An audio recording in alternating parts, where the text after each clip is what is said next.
Alright everyone, welcome back to more The Suicide of Rachel Foster. This is day 7 and 8 gameplay walkthrough part 4. If you enjoyed this video, please be sure to leave a like and do not forget to subscribe. Let's continue the story.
I wanted to tell you something. Not now. I heard a sound. Something familiar. Listen, I've had this in my head for a while. I don't know. I seem to sense a sort of chemistry.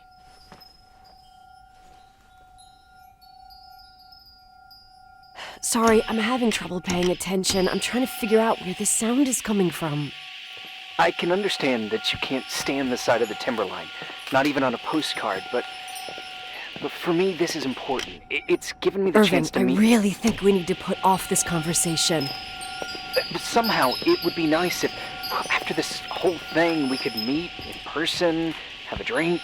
I mean, if I'm going too fast, just say no, so probably... Irving! I know it's ridiculous to ask out someone you've never even seen, but people get close in lots of ways. Please! Shh, a sec. Okay, maybe I crossed the line. Sorry, I'm a klutz sometimes and... Irving, please, shut the fuck up! Thanks. Listen, we'll get back to this.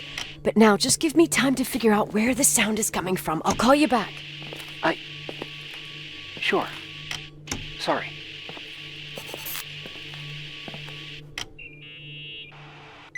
Found anything? I can't hear that sound anymore. It's easy to freak out when you're on your own up there.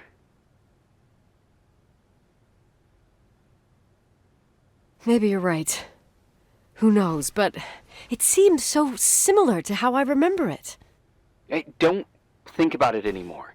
If it comes back, we'll try and figure it out. You know, for a second it was nice to imagine that the past could come back like that. We always had a party on December 23rd. Maybe you heard about it? It's pretty well known in the county. Sounds amazing. You should have seen the ballroom back then. I can almost picture it. The last time Rachel's family was there, Reverend Foster wasn't as sullen as usual. And your parents? My mother had eyes only for Leonard. And I saw he wouldn't stop staring at that girl. Rachel. She talked and moved with the grace and confidence of an adult. She wore a dress with a bow on her back. She was so beautiful. Perfect. Fuck. It was the beginning of the end and we were breaking out the champagne. Nikki, Sorry, I'm becoming a freaking nostalgic up here. Well, I can't hear that sound anymore. It's gone. I'm gonna look around again and then I'm going to bed. Be careful.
Irving? Merry Christmas, Nikki! Ho, ho, ho! It's a little late for holiday greetings, but I expected that. What? Well, I thought you were calling to... Hey, is everything okay? Yes. I mean, I don't think so. No. What happened? I think I sleepwalked. Like in the old Laurel and Hardy movies? I'm serious. I woke up in church, standing in front of the lectern. Wow. Does that happen a lot? No! One doesn't just become a sleepwalker from one day to the next. It used to happen when I lived here. One time in February, I ended up outside. But no parent leaves the doors unlocked if their kid sleepwalks. I never told anyone. Sleepwalking episodes are common in children. That's not the point. I forgot all about it. Then I come back here and it happens again. If I ended up in that church, maybe there's a reason. Sometimes following your instinct is the best thing. I don't want to go back there now. But I'll think about it. Oh, Irving? Yeah? I like that you call me Nikki. Merry Christmas. Merry Christmas, Nikki.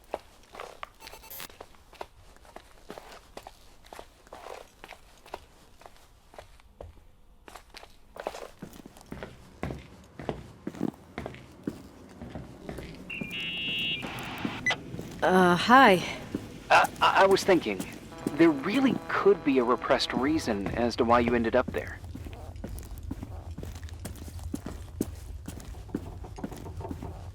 So you've come to the conclusion that I'm not crazy? Never thought that.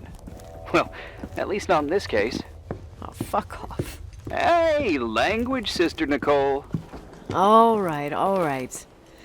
So, if I think about the church, I think about my mother. She often helped Reverend Foster. She decorated for holidays, did fundraising, and put up booths to involve the whole community in parish activities, you know, that kind of stuff. I know what you mean. I think she found gratification in doing that, something she didn't get elsewhere, including the hotel. When we moved to Portland, she quit. Fundraising? God. I gather you didn't exactly have a high opinion of your mother when you were a kid. Well, she was really busy with the hotel. I was always running after Leonard. He was much more fun than she was, no doubt about it. He was a philosopher capable of calculating the motion of celestial bodies while taking apart and refitting a motorcycle in less than half an hour. What about her? In the same half hour, she could have audited a business balance sheet. There you go. Ah, a businesswoman. No. What I understood later, living in such proximity to her, is that Mom loved feeling needed. A religious community like ours makes you feel needed, without a doubt. I suppose.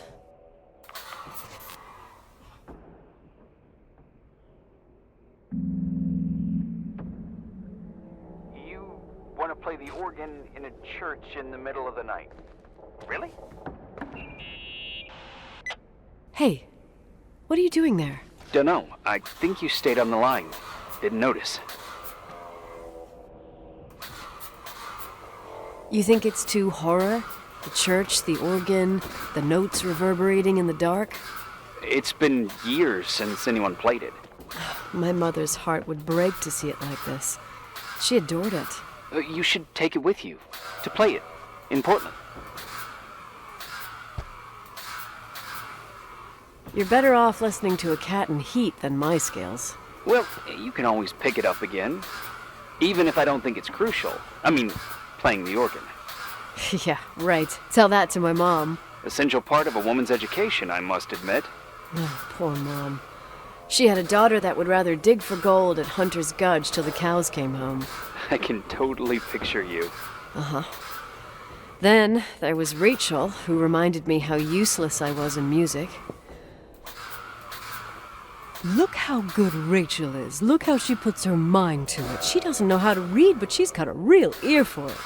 While I was considered the illiterate artist in the house.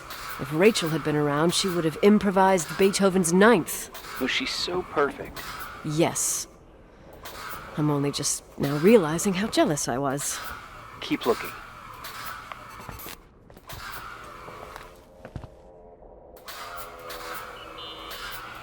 What'd you find? The paintings of the saints. I was convinced Leonard had gotten rid of them. Why? He liked saying that it was more likely to find God in a supernova than in a church. I don't see what he had in common with the Reverend Solomon Foster. They mostly talked for long stretches in between chess moves up in the attic. United by pawns and bishops, but divided by the saints. Divided by everything else, I'd say.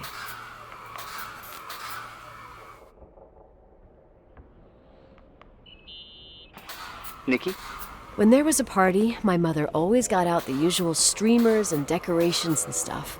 She raced in and out of the church, but I never discovered where she kept all those things. Never asked? Oh, a million times. She didn't want to answer. She said they were in a safe place. A real mystery. What kind of decorations could they have possibly been? Nothing explosive. It's just that I had the bad habit of sneaking all over the place and forgetting what time it was. There was that huge lady, the assistant cook, Mrs. Bryce. She used to get so mad. A judicious girl. They promised to reveal the secret storeroom when I got older, but I must have forgotten. The mystery of the secret storeroom. Ooh, sounds good. The riddle! What are you talking about? Leonard was never good at keeping secrets, but he taught me a riddle to get there. Can you remember it? Incredible. Yes. Oh, something like, down the stairs, watch your step, don't fall apart or it's your end, round a corner, turn around, there's your way in front of you. All that's closed can be open too if you see beyond its looks. But how can I remember it? How... it's... I... Wow. A total mystery. Want to play? Yes. I need to think about it. I have no idea what it means. I'll call you if anything comes to mind. Someone broke into the church. Some fucking screwed up camper. Oh, your father left it open for mountain wanderers. Goddamn sons of... Oh! I'll have to clean up this mess before Jenkins shows up. Yeah, keep an eye out. Normally, no one's around in this weather, but you never know. Oh, okay.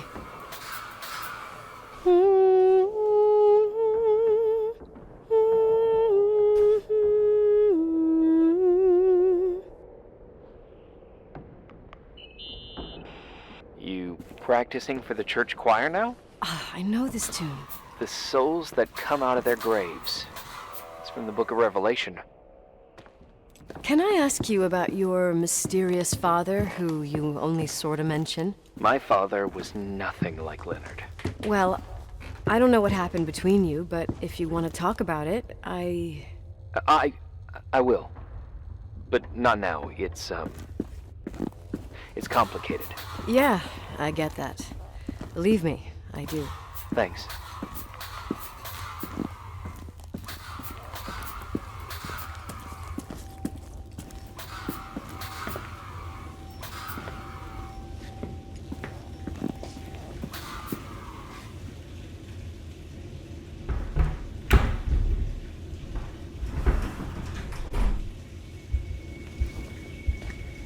Oh, shit.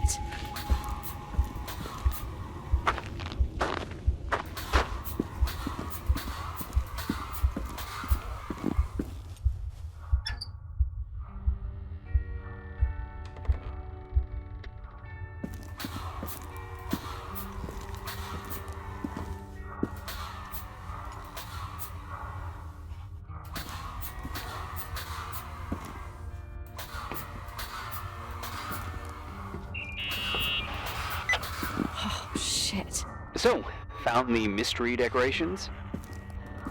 No decorations. Is everything okay?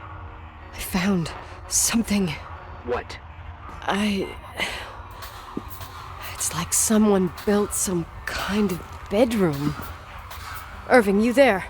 Of course, yeah. What bedroom? Tell me what you see. Okay. There's some windows drawn on the walls. Books. Sheet music. A pink bed. It's like a kid's room. No way. This place doesn't make sense. No one would live down here. Nikki, I think you should get out of there now. Wait. There's got to be an explanation. Okay, that's it. Now I'm calling the head office in Billings. I'm telling them it's a code red emergency, so they'll have to... Jesus Christ, Irving. What? This is all Rachel's stuff. Understand? It's her room, a replica. You don't know that. You can't know what her room looked like. Everything here reminds me of her. Let me look around. I'm sure I'll find an explanation. But my other hand's on the red phone. Keep it there, but don't make the call. I need to figure out what's going on here.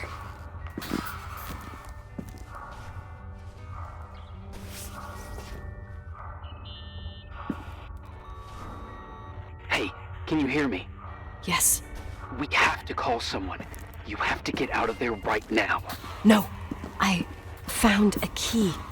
It's from my old music box, the one in Leonard's room.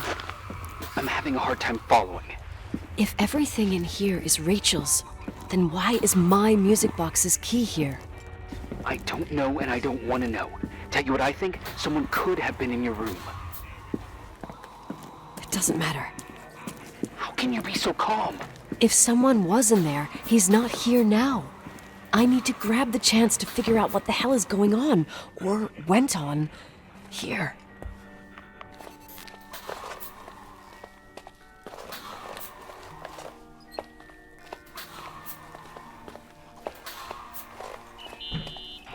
Yes. Nicole, listen. I already know what you're gonna say, but please trust me. Get out of there. Please, you're not helping. You do realize you found the replica of a dead girl's bedroom. This is sick. This is The more things get freaky, bizarre, and painful, the more I need to figure out why all of this... We'll figure it out. With the sheriff. Once you're out of there, into a safe hotel room in town. Please, just... Listen, a bunch of strange things happened since I got here. Think about it. Phone calls on a dead line, old lipsticks that don't go bad. Leonard's notes where he says he saw a girl that's supposedly been dead for 10 years, and now this! All good reasons to get out of there. We both agree that saving your skin is top priority, right? I've looked over every inch of this place, and there's no one. If it's true, you realize what that means. What? What are you trying to tell me? Your father... He spent years in there, in total solitude. With the weight of his family and Rachel on his conscience. He wasn't the kind of guy to just let the past slide with a shrug. You know that too.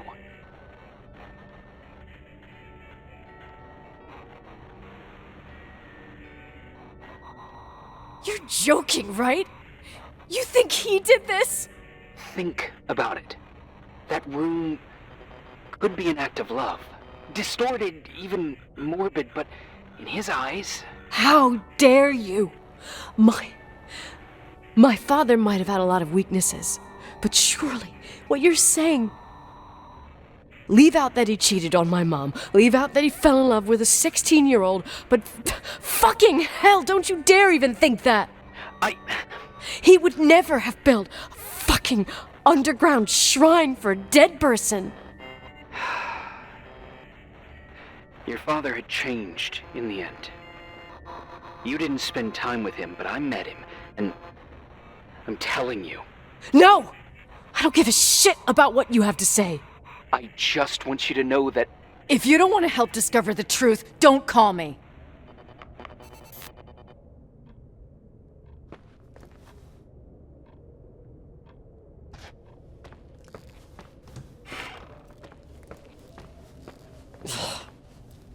Asshole. How dare you? You don't know shit. You don't know fuck. Finally, a bit of peace and quiet. It'll help me clear my head without those incessant phone calls. I'm not a fucking switchboard, for fuck's sake. Okay, let me piece things together. I just found out there's a room dedicated to Rachel Foster in my father's hotel. Maybe with items from her real room. Holy Jesus, that's freaky.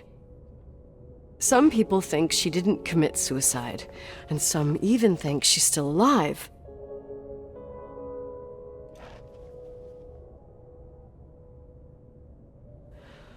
I have to think it through. What concrete clues did I find? First thing, the phone call. They said Rachel isn't dead. Then the lipstick from 10 years ago turns up, still good. And then my father's various notes where he says he still sees her. If that were true, it might explain the sighting by her friend here in the Timberline. And now I find her retainer box, but no retainer. That room might not be a reconstruction. If Rachel didn't kill herself, Rachel could have lived here. But if she's still alive, why doesn't she tell her parents? Unless they're all in cahoots. No suicide, no Timberline money. No, I'm just being paranoid. And then there'd be no reason for her to live in a fucking underground replica of her room. My key in the middle of Rachel's stuff. Is it a message? Where do I fit in? Are you trying to tell me something, Dad?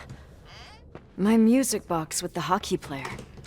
I don't think I have the guts to hear that tune again. But I must.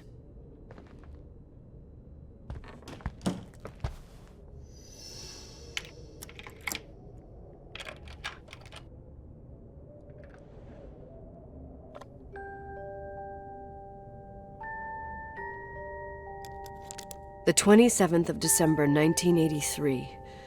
The hockey finals at Missoula. Us against Cold Springs High. We won by sudden death after a 3-hour game, and I got the medal for the most number of face-offs won. According to the papers, that was the night Rachel killed herself. Coming home, Mom barely had the time to pull into the garage that I was already racing up to you, waving the medal in your face, Daddy. I was so happy. But you had other things on your mind, right? And you and Mom started fighting. The voices getting louder. That long silence when she comes down the stairs with the suitcases and Mrs. Bryce tries to stop her. Mom's car stays here, and we leave with my Uncle John's. I never found out what started that fight. Mom never wanted to talk about it. Are you trying to, Daddy?